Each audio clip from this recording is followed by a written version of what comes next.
एक मिनट। जी हाँ दोस्तों, मात्र एक मिनट भी नहीं रुके नीतीश और मंच से सीधे तमतमाते हुए निकल गए। आज पटना में जो कुछ भी हुआ है उसकी गूंज दिल्ली तक सुनाई देगी। दोस्तों, बिहार में बहुत बड़ा बवाल हो गया है। आप सब जानते हैं कि एनडीए के अंदर जो भीतरघात हो रहा है, जो लगातार टकराव की स्थिति है, उसके बारे में बहुत सी बातें हो चुकी हैं। कम से कम यूट्यूब के पत्रकार तो उस बारे में बात कर ही रहे हैं। लेकिन उसका एक बहुत बड़ा एग्जाम्पल आज तब देखने को मिला जब एनडीए के घोषणा पत्र के कार्यक्रम में मात्र एक मिनट में, जस्ट इन 1 मिनट, मुख्यमंत्री नीतीश कुमार सीधा तमतमाते हुए निकल गए। ये इतना हैरान करने वाला मामला था दोस्तों, जो अपने आप में बताता है कि एनडीए के अंदर ऐसी स्थिति बनी हुई है कि एनडीए के नेता साथ बैठकर प्रेस कॉन्फ्रेंस तक करने को राजी नहीं है।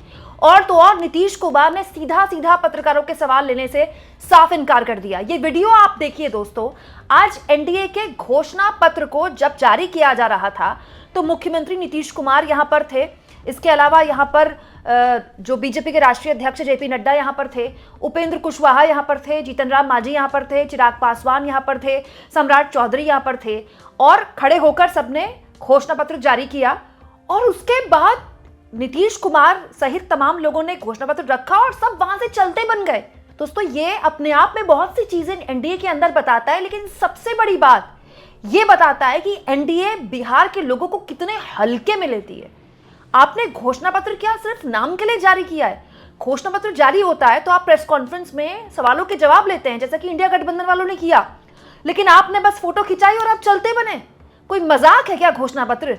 आप अपने अगले 5 साल के लिए कोई विजन ही नहीं है क्या आपके पास, या आप उस विजन को लेकर बात करना नहीं चाहते? मंच से कहा गया कि दरअसल नीतीश कुमार और तमाम नेताओं का ऑलरेडी कहीं ना कहीं कार्यक्रम लगा हुआ है, इसीलिए सबके सब जा रहे हैं। हमारे सभी राष्ट्रीय जनतांत्रिक गठबंधन के नेताओं का कार्यक्रम लगा है, इसलिए मेरा विनम्र निवेदन आदरणीय नेतागण से है, आप अपने अपने कार्यक्रमों के लिए प्रस्थान करेंगे और तमाम पत्रकार मित्र यहीं रहेंगे, सभी पत्रकार मित्र यहीं रहेंगे।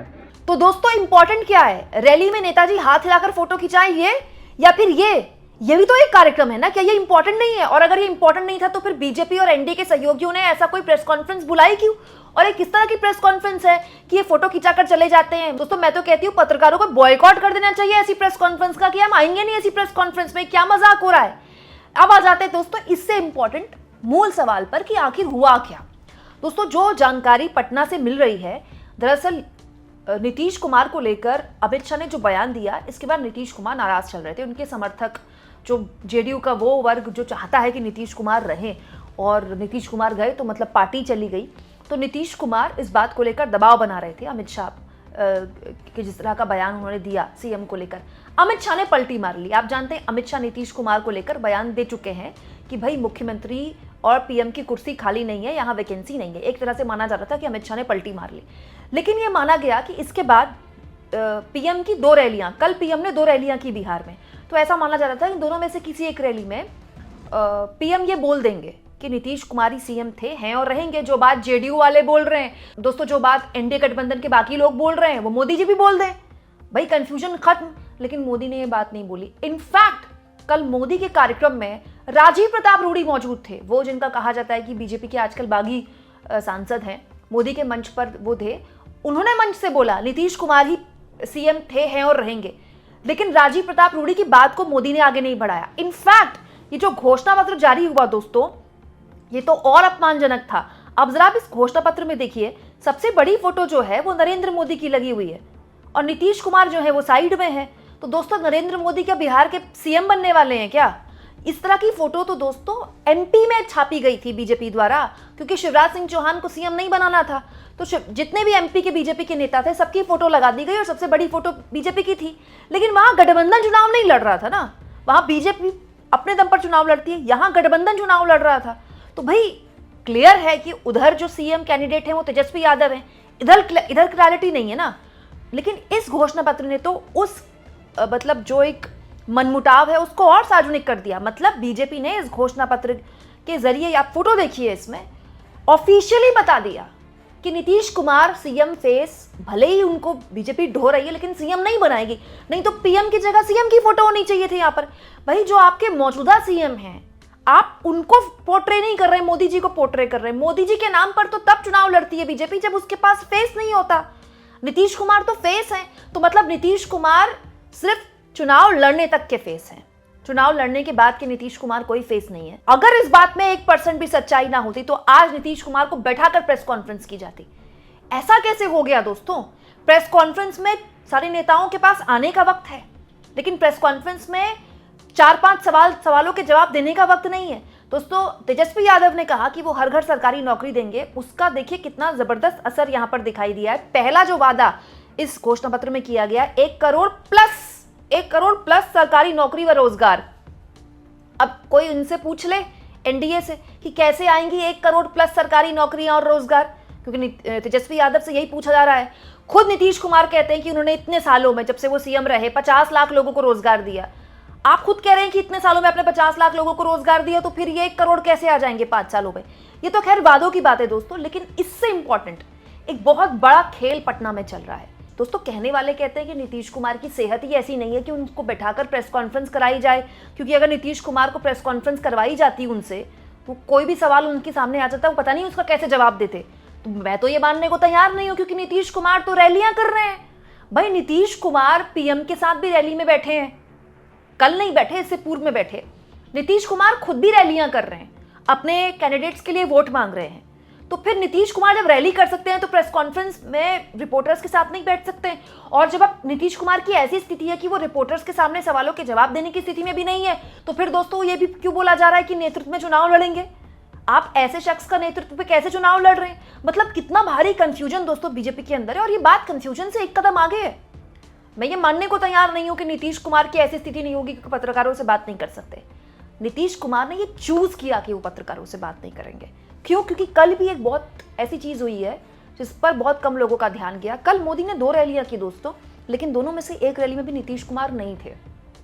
मोदी की उस रैली में, दोनों ही रैलियों में नीतीश कुमार नहीं आए, और अब नीतीश कुमार घोषणा पत्र में केवल फोटो खिंचाने के लिए आए और उसके बाद वो चले गए।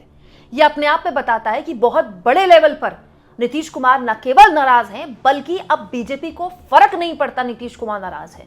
तलवारें खिंच चुकी हैं। अब इस पर बात डिपेंड होती है कि नीतीश कुमार की टैली आकर बीजेपी वाले कहां रोक पाते हैं, या फिर नीतीश कुमार बीजेपी की टैली कहां रोक पाते हैं। ये एक ऐसा खेल है दोस्तों जिसमें भयानक जोखिम है। अब नीतीश कुमार के पास खोने के लिए कुछ नहीं है, क्योंकि अब अगर वो खराब परफॉर्म करते हैं तो सीएम तो खैर वो वैसे भी नहीं बनने वाले हैं, लेकिन उनका ऐसा हाल कर देगी बीजेपी की बिहार के लोग भी शायद भूल जाएंगे कि नीतीश कुमार जैसा नेता हुआ करता था। और नीतीश कुमार अपने रहते, और जो नेता उनके आसपास रहते हैं, जो वॉर रूम में रहते हैं, जिनमें वो लोग बताए जाते हैं जो कि नीतीश कुमार के पुराने साथी हैं, वो किसी भी हाल में इतनी इजीली होने नहीं देंगे। ये इस प्रेस कॉन्फ्रेंस में बता दिया गया। दरअसल इस प्रेस कॉन्फ्रेंस में बताया गया है कि ये देखिए नीतीश कुमार क्या महसूस करते हैं एनडीए के लिए। दोस्तों, आरजेडी की नेता है प्रियंका भारती, उन्होंने इस प्रेस कॉन्फ्रेंस पर कहा, मुश्किल से 60 सेकंड की भी प्रेस कॉन्फ्रेंस नहीं हुई। फोटो खिंचवाकर अकेले सम्राट चौधरी जी को छोड़कर सभी नेता भाग गए। मीडिया के सवालों से इतना डर कि कहीं कोई 20 साल का रिपोर्ट कार्ड मांग लेते तो आए के अलावा क्या ही बोल पाते। नीतीश जी को मुख्यमंत्री का चेहरा भी नहीं घोषित किया गया। ये दलों का मिलन नहीं, दल है। बहुत सी चीजें हैं दोस्तों। मुख्यमंत्री का आप नाम नहीं घोषित कर रहे, नाम तो छोड़िए, उनकी फोटो भी बड़ी वाली नहीं लगा रहे हैं। और ये भी बीजेपी के बात समझ में आ गई है कि नीतीश कुमार को आप सार्वजनिक तौर पर ऐसी जगह में नहीं रख सकते जहां पर कोई भी सवाल उन पर फेंक दिया जाए। वो इस स्थिति में नहीं है। और सम्राट चौधरी प्रेस कॉन्फ्रेंस को संबोधित कर रहे हैं। सम्राट चौधरी मुख्यमंत्री हैं क्या? सम्राट चौधरी ने 20 साल सरकार चलाई है क्या? या फिर सम्राट चौधरी ही सीएम बनने वाले हैं? बीजेपी बोल दे कि सम्राट चौधरी सीएम बनने वाले हैं। दोस्तों, बार बार ये बात बोली जा रही है कि अब एक तरह से ऐसी सीटें जहां पर बीजेपी की सीधी लड़ाई है आरजेडी से, और ऐसी सीटें जहां पर एनडीए के उम्मीदवार चिराग पासवान की पार्टी से हैं, एक नारा चल पड़ा है कि लालटेन ही तीर है और तीर ही लालटेन है। लेकिन दोस्तों, ये सारी बोलने की बातें हैं। भाई, ऑफिशियली तो अभी भी यही है ना कि एनडीए चुनाव लड़ रहा है। तो फिर दोस्तों एनडीए को जवाब देना चाहिए कि आप नीतीश कुमार को सीएम नहीं बना रहे हैं, तो फिर किसको सीएम बनाएंगे? और अगर आप नीतीश कुमार को सीएम नहीं बनाएंगे तो नीतीश कुमार का क्या होने वाला है? आप सोचिए, नीतीश कुमार की जो प्रेस कॉन्फ्रेंस है ना, उनका जो कोर वोटर है, जो बहुत बड़ा है, कुर्मी, कोयरी, ईबीसी, वो जो जिस तरह से नीतीश कुमार का जो हश्र हो रहा है वो बहुत गौर से देख रहा है। दोस्तों, अब बिहार के वोटर के लिए तो आप जानते हैं वो पॉलिटिकली बहुत ज्यादा अवेयर है। आप इस मुद्दे पर क्या सोचते हैं दोस्तों? ये जो कुछ भी आज हुआ है पटना में, ये क्या ऐसे ही हो गया? कमेंट बॉक्स में जरूर लिखें। और जितना हो सके चैनल को शेयर भी करें, सब्सक्राइब भी करें और थैंक्स और ज्वाइन के ऑप्शन से अगर आप चाहें दोस्तों तो कुछ आर्थिक मदद भी चैनल की जरूर करें।